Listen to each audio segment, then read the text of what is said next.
Religious and non-religious people alike rehearse a storyline that reflects some of the biblical narrative, but they blend it with other traditional misconceptions.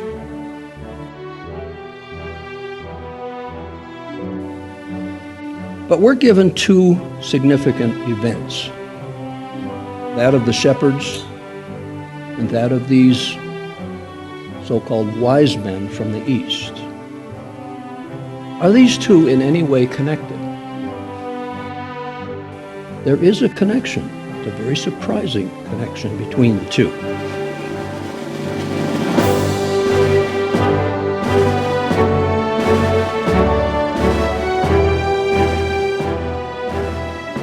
Well, for some reason, we're hearing the term a lot. People are saying, "'Tis the season." I'm not sure exactly where they're all coming from, but very popular in the world today, not only in this country, not just in religion, but in the secular world as well. People are drawn to a particular observance this season of the year. You can put up that first image, Mark. In the New Testament, it speaks of a bunch of events that people associate with this season, correctly or not, and I think there's reason to say not. But the world loves to observe this particular occasion, the occasion of Jesus' birth. Religious and non-religious people alike rehearse a storyline that reflects some of the biblical narrative, but they blend it with other traditional misconceptions. And I think that's the key to understand about what's going on at this particular season. A lot of people really don't care. I mean, it's fun to do. Everybody's doing it. Don't even think about whether or not it shows any disrespect for God's Word. There's two major elements, actually three, but let's look at two of them to begin with. There's the story of the shepherds, and that's found in Luke chapter 2. Very familiar. We don't need to read it, I don't think. But then there's another significant story or narrative that involves the kings of the east, wise men. And that's in Matthew 2.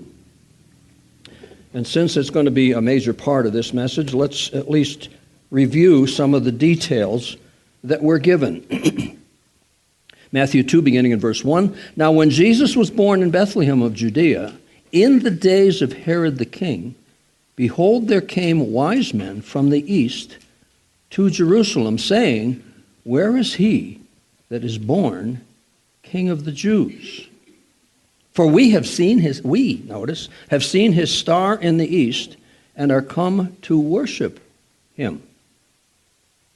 When Herod the king had heard these things, he was troubled, and all Jerusalem with him. That's a detail that most people don't pick up as to what that involves. And when he had gathered all the chief priests and scribes of the people together, he demanded of them where Jesus Christ should be born. And they said unto him, In Bethlehem of Judea, for thus it is written by the prophet, And thou, Bethlehem, in the land of Judah, art thou not the least among the princes of Judah? For out of you shall come a governor, that he shall rule my people Israel. And that's a reflection of Isaiah 9:6. Then Herod, whom he had privately called, when he had privately called the wise men, inquired of them diligently, what time the star appeared. That also is a key. And he said unto them, And he sent them, rather, to Bethlehem and said, "Go and search diligently for the young child. And when you have found him, bring me word again, that I may come and worship him also." And when they had heard the king, they departed, and lo, the star which they saw in the east went before them, till it came and stood over where the young child was. When they saw the star, they rejoiced with exceeding great joy. And when they were come unto the house, they saw the young child with Mary his mother, and fell down and worshipped him. And when they had opened their treasures, they presented unto him gifts, gold and frankincense and myrrh, all expensive, extremely expensive gifts. And being warned of God in a dream that they should not return to Herod, they departed into their own country another way.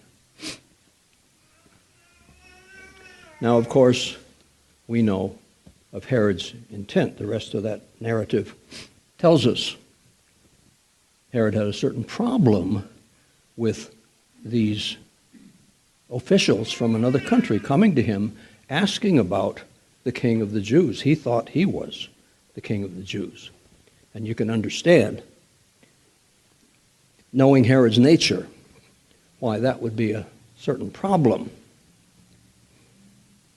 But we're given two significant events, that of the shepherds and that of these so-called wise men from the east.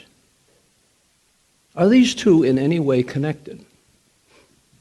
And that's the question I want to pose to you today, and I want to answer it as I understand there is a connection. It's a very surprising connection between the two. Those of you who might have remembered seeing the movie Butch Cassidy and the Sundance Kid, there's an interesting line in that movie that I think is relevant today. They had robbed a train, blew a baggage car to smithereens, and, of course, they decided to make a run for it, but the Pinkertons hired a posse to track them down. And in all of the efforts that they made to try and throw them off the trail, these guys stayed right on their trail. They tracked them. They sent a horse off in another direction thinking to divert their attention. And here they are out there at night with torches, tracking them relentlessly. And the famous line was, "Who are those guys?" Okay? Now that's a question we should ask about these Magi. People don't think to ask, but if they did ask, and if they followed it through, and if they realized who exactly they were, it makes a very big impact on the story. Who were these wise men who came to see the newborn king? And they recognized him as a king. Not necessarily in the sense that we might, or that the religious people of the day might. They recognized him as a king of an ethnicity, or rather, not of an ethnicity, but a king of a religion. And that's important to understand. And it's part of identifying who were these guys.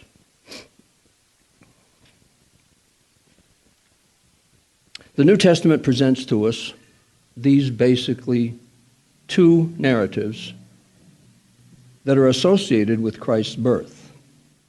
Were there any other visitors? You would think there would be. I mean, this is a young baby. People would hear crying. People would inquire. Wouldn't there be other visitors?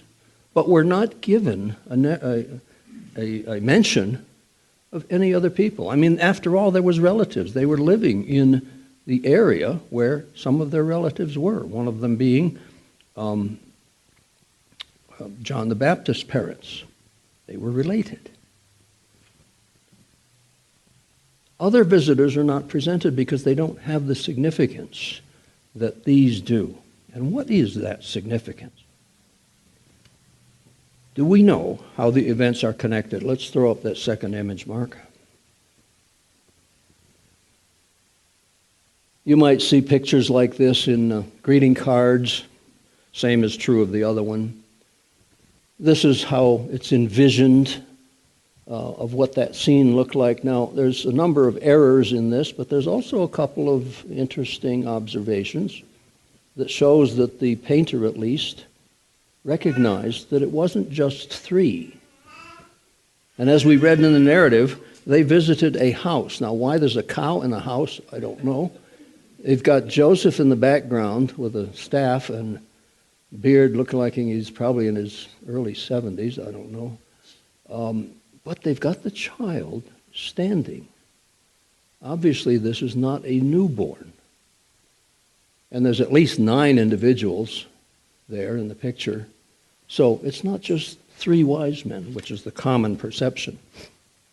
But this is how people picture the event. And it's interesting. But unless we know who they were and what they were doing there, what their intention was, we don't really know the story. Where did they come from? Who were they? When we know who they were, it's a very different picture. We need to consider the rest of the story, and that's what I want to present to you today. What is missed are the facts involving these potentates from the east. They weren't kings themselves, they're presented as that, but they had another function in the nation. And it's the historical factors that are extremely insightful. They present us with an even more interesting picture than what is normally told. Few people have ever heard who they really were, where exactly they came from, and especially what their real interest in Jesus' birth was. It was not insignificant, nor was it a matter merely of worship. They had other interests that were very important to them and to their nation. We're introduced to them as the Magi, that's what they're commonly called, though that's not necessarily the name that's presented in the Gospels. But as to their experience, they first saw a star from where they were, they say, in the east. Let's go to the next picture. They were in their capital, which is Ctesiphon, which is way over here, directly east of Jerusalem. And that distance is about 500 miles.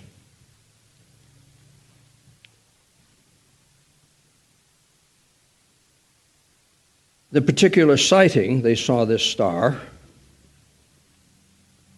precipitated a lengthy pilgrimage from there to Jerusalem. Now think about how long that would have taken. These were people used to a cushy life.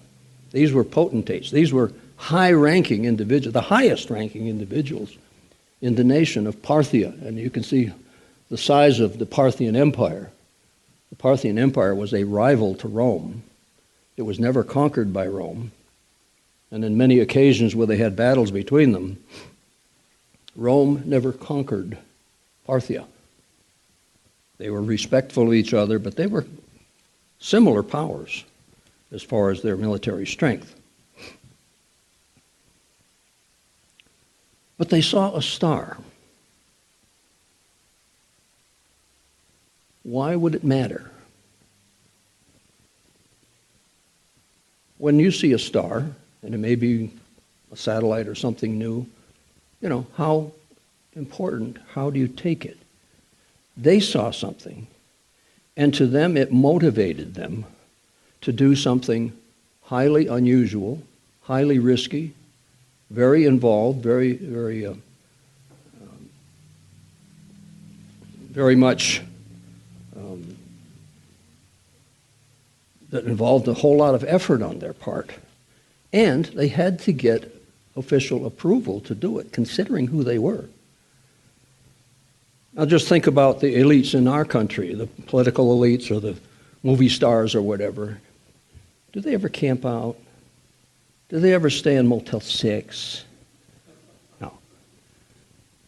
They want the best of the best, okay? These high-ranking individuals would also have wanted to travel in style. And keep in mind, they had treasures with them. They would have been vulnerable on the road for a month. How long does it take to travel 500 miles on a camel? And I'm sure they didn't, overdo it. Okay, these are elderly, some of them. But they had a lot of respect in their home country, and they were important to the country. These people were the ones who had the authority to appoint the kings of Parthia. They selected who was going to be the next king, or who was to be gotten rid of if they knew. And that was part of the problem. Because in Parthia, about this time, there was somewhat of a civil war going on at the upper levels of government. They were killing off their potential heirs to the throne of Parthia. Okay, this was what was going on. So the pool of potential heirs to the throne was getting pretty slim. They would have known that. Now keep in mind, the Parthians were frequent visitors to Jerusalem. You read in Acts 2, that incident of the changing of the tongues. The Parthians are listed first. They were the most frequent and the most populous of the visitors. And why was that? Because of who the Parthians were. At least the upper level of the Parthian nation were descendants of the 10 tribes of Israel. They retained some of the Jewish religion. Okay, they had other problems with other religions that they blended into what they were observing. But they were there in Jerusalem observing the holy days. One of which is pointed out being Pentecost. To observe Pentecost, you have to observe the whole set of spring holy days because that's what determines when Pentecost is. But the Parthians were frequent attendees at the holy days in Jerusalem. So it wasn't so much a big deal that they were there, but who they were and who came with them was the problem. That passage that we read, it says that the whole nation, where is that? What verse is that? Verse 3, is it? Yeah. When Herod the king had heard these things, he was troubled, and all Jerusalem with him. Why is that? Let's keep in mind the context of the time. It was only about 40 years or so before that Parthia had conquered the Middle East, had conquered what's called the Levant, the Eastern Mediterranean. They established their own king. They placed a new king in Jerusalem. And that new king drove Herod out. This was before Herod was appointed king by Rome. So Herod had reason to be concerned about these people. Were they just worshipers coming to town like they claimed, or were they an advanced party spying out the land in anticipation of another invasion? It was only about 30 or 40 years before that Rome attacked Parthia.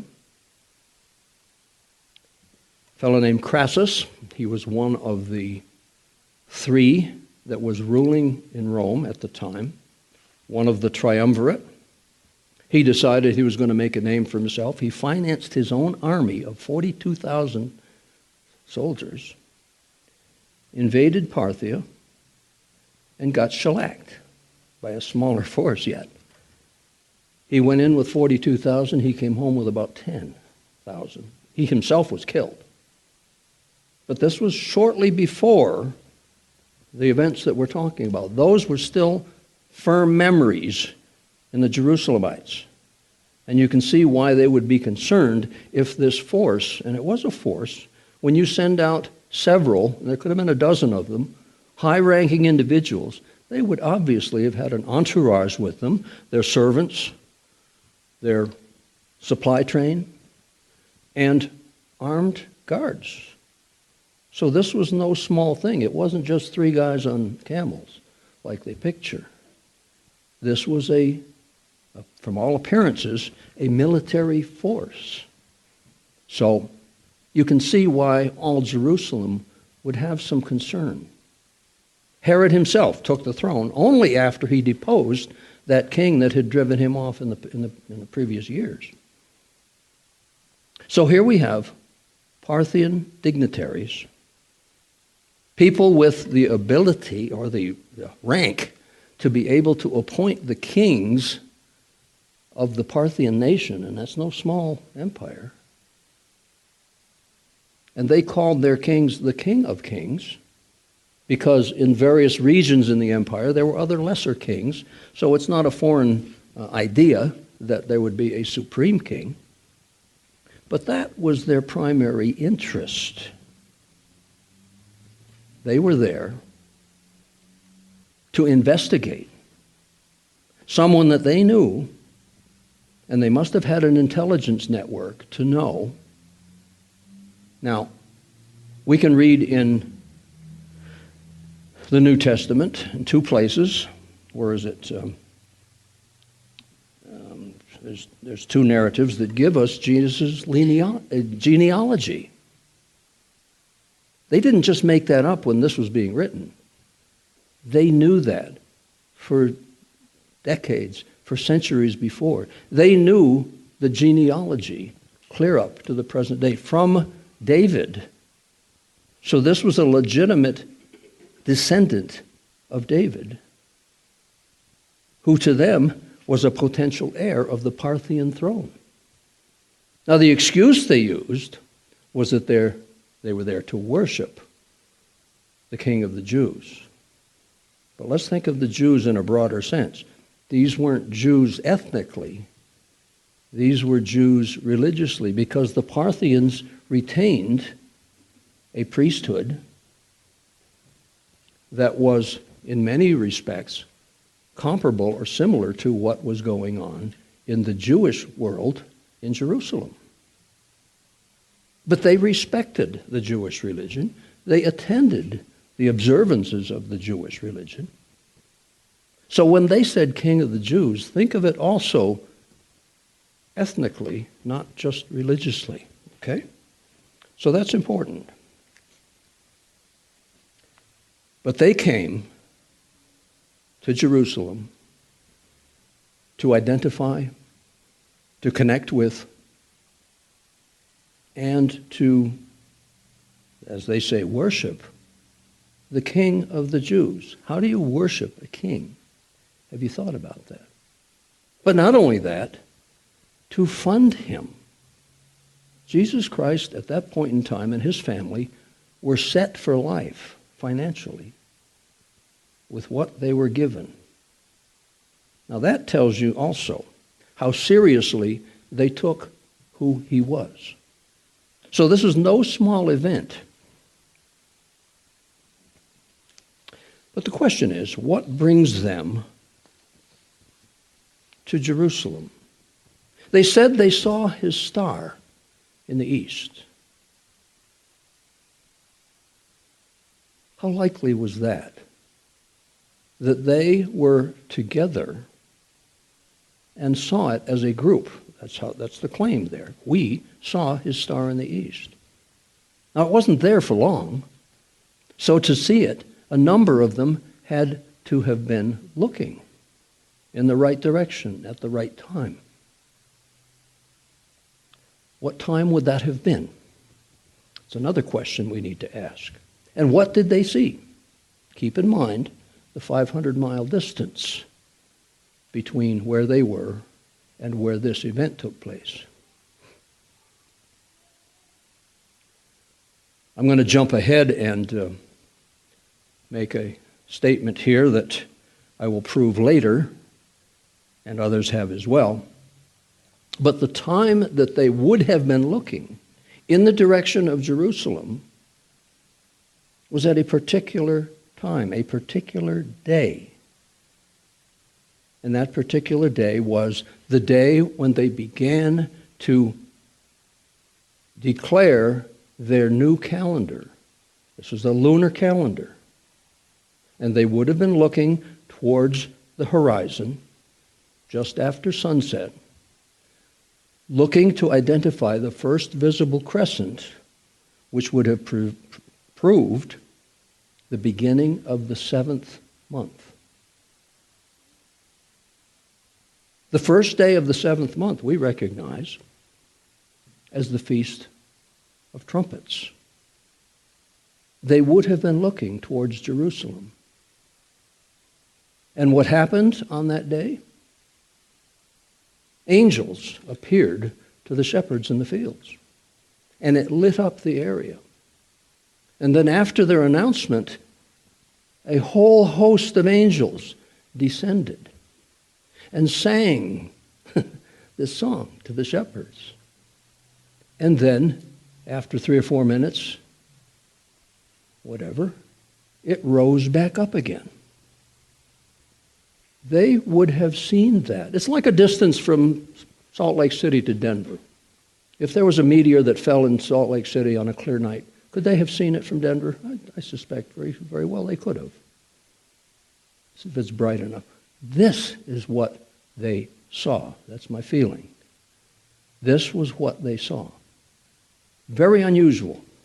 They're looking towards Jerusalem. They're looking towards the sunset, just after sunset, to try and identify the first visible crescent, which would have started the 7th month of that new year to them. They saw this bright light come down, hover over Jerusalem. They knew where Jerusalem was. They worshiped towards the temple.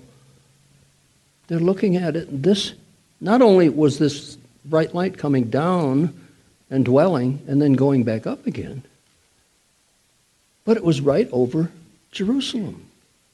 They would have been looking there anyway. Okay? Now there's others that recognize that, but we'll get to that point. But it was with that sighting they realized the significance of what they had just seen. And they were so convinced of it that they got together and began planning their trip to Jerusalem. Took a lot of preparation. There's a lot of logistics in something like that. You don't just jump on your horse and gallop off. Not these people.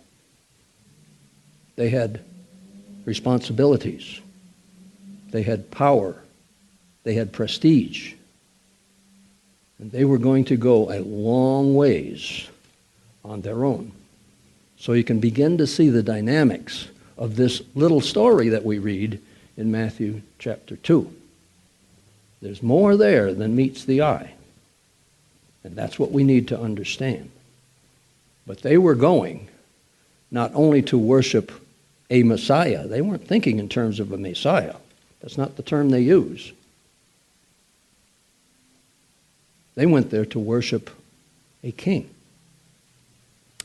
of a major ethnicity, because they considered themselves Jewish to some extent, even though they were of the northern tribes who were taken captive by Assyria many centuries before, but ended up being the dominant power in the area after a succession of empires, Babylon next, and then Alexander the Great and so on. But they inherited the nation after these other powers had come and gone. And they were a major power for nearly 500 years. Another 220 or so years after Christ's birth, they were still a major power until they were driven out by the Sasanians. But We need to understand that Parthia was not an insignificant power. This is not an insignificant event that the elite of Parthia would come to the very house where Jesus Christ was. Now, were they there on their own? Or were they inspired to do what they did? That's something else we need to think about. I pose to you, God wanted them there. Okay? They saw the star from a distance. They made the trip to Jerusalem. And God provided an angel to lead them right to the very house.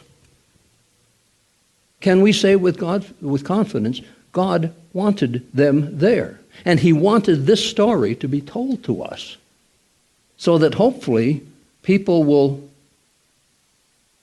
think to ask, who are these guys? Okay? They're important people. Perhaps at the time, some of the most important people on earth. And they're there bowing before an infant.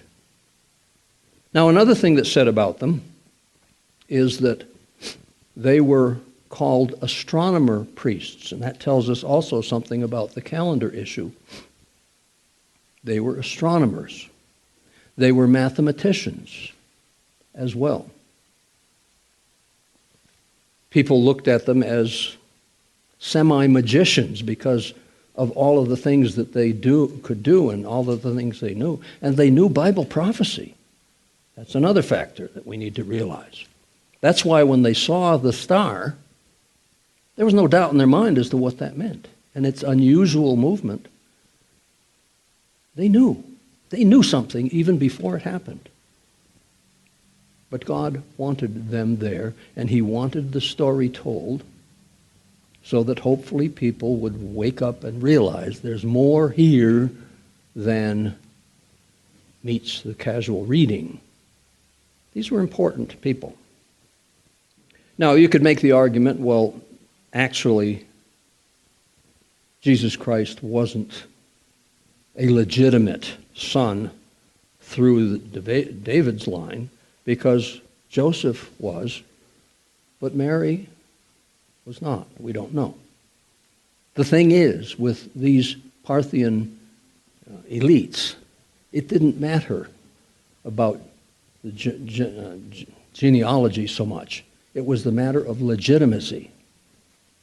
They regarded him as legitimate, as though Joseph was his father. So that little question is somewhat set aside. But they went to Jerusalem. The city was alarmed at their presence, not sure what they were really there for. They may have been spying out, anticipating a future invasion. They didn't know. But they're asking around, and they didn't get a good answer. Apparently, people were not willing to say what they knew, not even the priesthood. Now, keep in mind that these were rival religious people. Okay, so the priesthood wouldn't necessarily talk to them. Herod had to pretty much beat it out of them to find out where this child would be born. And apparently he was still residing in Bethlehem at the time. But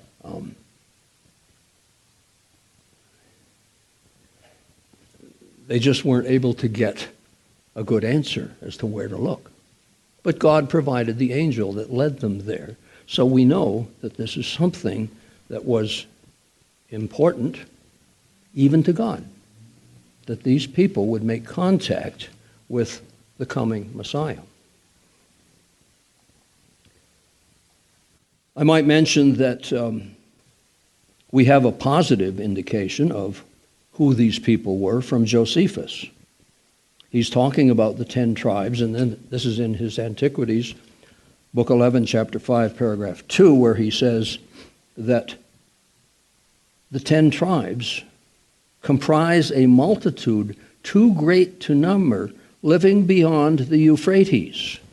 And the Euphrates is that western border of Parthia. Josephus knew where the 10 tribes were at that point in time. Here's what an internet source says about them. The major rival of Rome to the east was the Parthian Empire. The Parthians had a council of Magistanes. The upper house of that council was composed of men who also held the top government offices in the empire. This dual capacity of priest and counselor is where the civil, political, and religious roles became connected in the Parthian environment. They became the supreme priestly caste of the Parthian Empire, the Magi.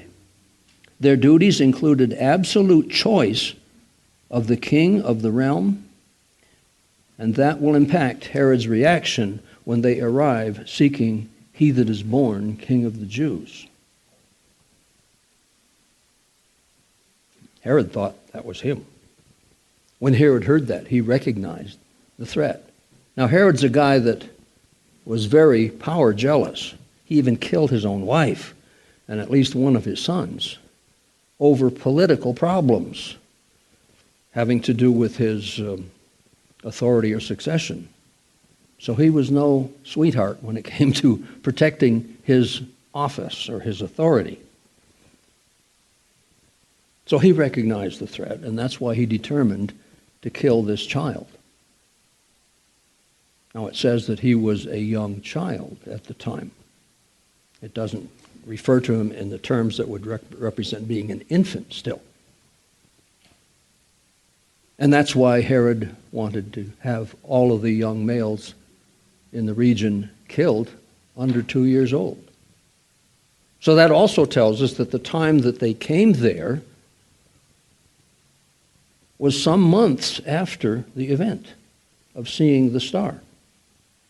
It wasn't right away. They didn't show up just as the shepherds were leaving. That's how the Christmas cards are presented. That isn't how it happened.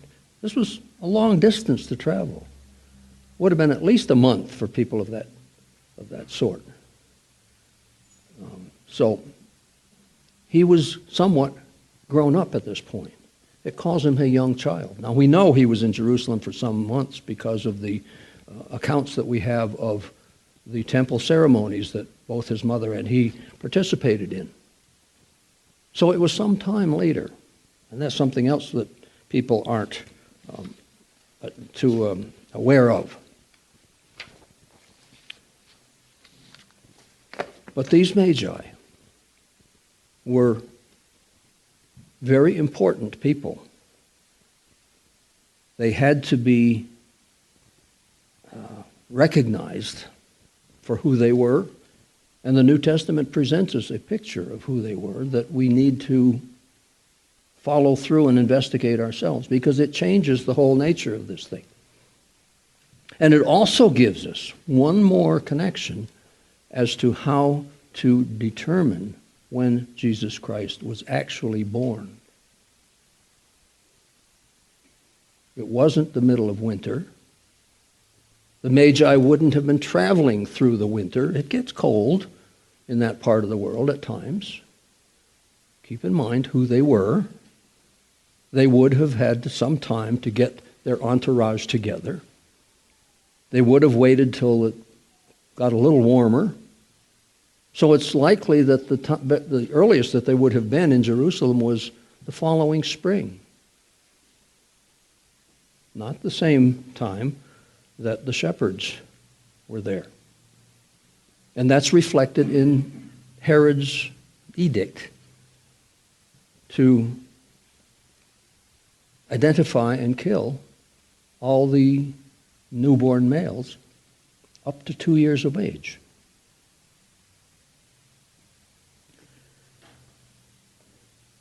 So let's go to the next image. This reflects their pilgrimage. You can see there's a trade route that goes directly from Ctesiphon to Damascus and then down to Jerusalem. There was major roads there, too, that connected those two towns. But that's likely the route that they would have taken.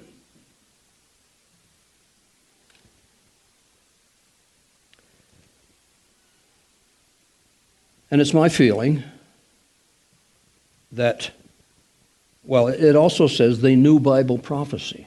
That's for sure.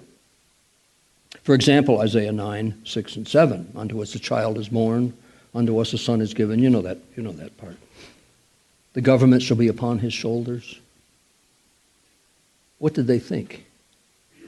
This is a descendant of David who is going to rule, for sure, the whole house of Israel. And keep in mind, they understood that the house of Israel was two major houses at that point in time, and will remain so clear up until the time of the second coming.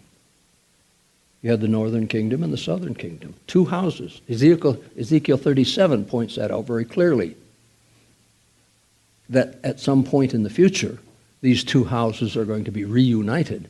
But they're not reunited now, and they weren't then. But the Magi realized that this king was going to be the king of at least the whole nation of Israel, and as we understand it, even more than that, more broadly, the whole world. If they knew that, we don't know. But that Isaiah 9, 6 and 7 says, For unto us a child is born, unto us a son is given, and the government shall be upon his shoulders, and his name shall be called Wonderful, Counselor, the Mighty God, the Everlasting Father, the Prince of Peace. Of the increase of his government and peace there shall be no end upon the throne of David and upon his kingdom, to order it and to establish it with judgment and with justice from henceforth, even forever. They would have known that prophecy, and many others, I'm sure. Does that passage suggest a Messiah or a world-ruling king?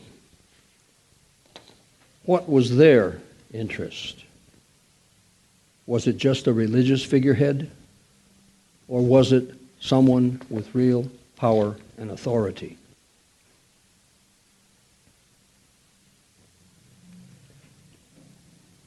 Herod retired from Jerusalem towards the spring of 4 BC.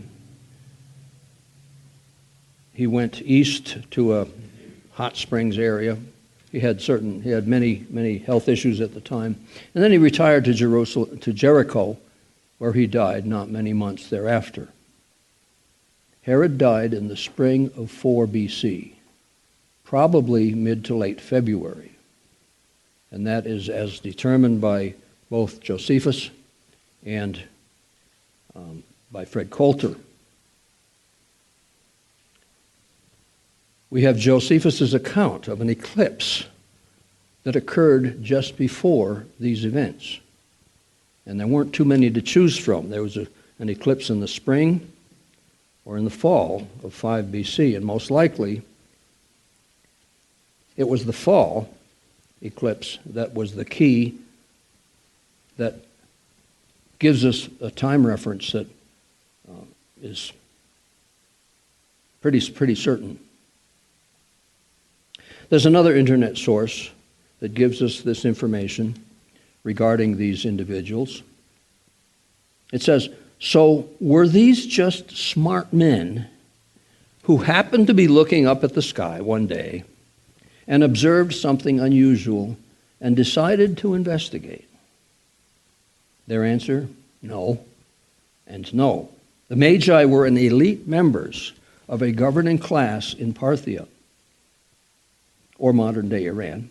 They were powerful, educated, and extremely wealthy, and knew astronomy and prophecy, even Bible prophecy.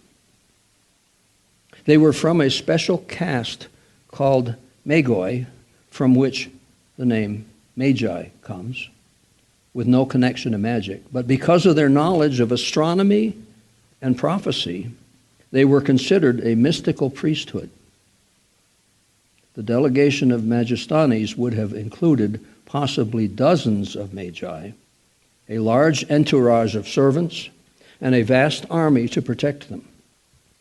They would have traveled in grandeur and style, and the sight of them would have inspired not only awe, but fear. There was no way that Herod dared to lay a finger on them. So it's pretty well known, even in the secular world, that these individuals were significant, they were powerful, but they give us insight as to the reality of what was going on here. Jesus Christ was not born just as a religious figure. He is destined to rule the world. That's the underlying message in all of this. Now, we could discuss the unlikelihood of a late December birth,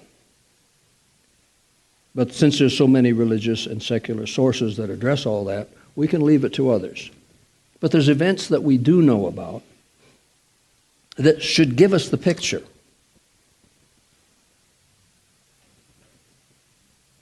We have the census and taxation by Caesar Augustus, that all the world should be taxed. Okay, well, all the world has snow in the winter. That little peninsula right in the top there of the Black Sea, that's the Crimea. And if you're watching the news right now, you'll realize it's winter there. Okay, the ground is frozen. There's snow on the ground. The Russians need winter gear and they don't all have it. Okay? All the world would have involved an area that was subject to winter. Now, the typical time of taxation in the Roman Empire was right after the harvest. So that would have been towards the fall, during or around the time of the fall holy days. So that's more likely when Caesar declared the time of taxation. We have the shepherds out in the field. How likely would that have been in the winter? There's many sources that say that's highly unlikely that that would have been the case. We have the issue of there being no room in the inn. And when you understand that the Jerusalem area, the greater Jerusalem area, absorbed multiple thousands of people for the holy days, the fact that there was no room in the inn suggests that this was during a holy day season. But even more important, we have the timeline begun with Zacharias, John the Baptist's father, in his temple service. And keep in mind, John the Baptist was born 6 months before Jesus was. But that gives us specific dates that can be logically traced through and brings us to a probable date for the birth of Jesus. And then, of course, we have the visit of the Magi and the component that they add to the overall picture. So where did the date come from? Well, a Roman historian, Hippolytus, is the first one to write that anyone knows of as to where the date came from. He wrote, "The first advent of our Lord in the flesh, when he was born in Bethlehem, was December 25th, a Wednesday." And that's by a comment. That's in a commentary by T.C. Schmidt, written in about 2010, book 4, so on. But Hippolytus wrote in the 3rd century. What's the connection with that date? Well, something else was going on about that time, and I think it's easy enough to find. Now, there is a booklet. Some of you may have seen this. There's several copies on the back table. It's done by Fred Coulter, and it takes all of the subtle details found in the New Testament and found in Bible prophecy and found in the writings of Josephus, and he takes it and goes through it very analytically. I don't know of anyone who's gone through this as carefully and as thoroughly as Fred has in this booklet. It was written about 26 years ago. I've had it ever since, but there's multiple copies there. Everyone should have this to get an idea of how much information the New Testament gives us regarding Jesus' birth. It should be important to us to know when and to know the circumstances and the special significance of his birth. That's something that's trivialized in the world today. But he was certainly born to be the king, not just of a particular ethnicity, not just of a particular religion, but the king of the entire world, after all. He was involved in its creation. So I'd suggest you pick up one of these and read it thoroughly. It gives reason to be aware that a lot of the stories told are distorted, fictionalized, marginalized. But God wants us to know these things. He's given clues to the people who are willing to look and to study to know the truth. Why not know? What's wrong with knowing the truth? You know, you'd think it would be a big deal. But so many don't. So many gloss over. So many worship Jesus at this time of the year, not realizing that there's a whole lot more to the story than meets the eye.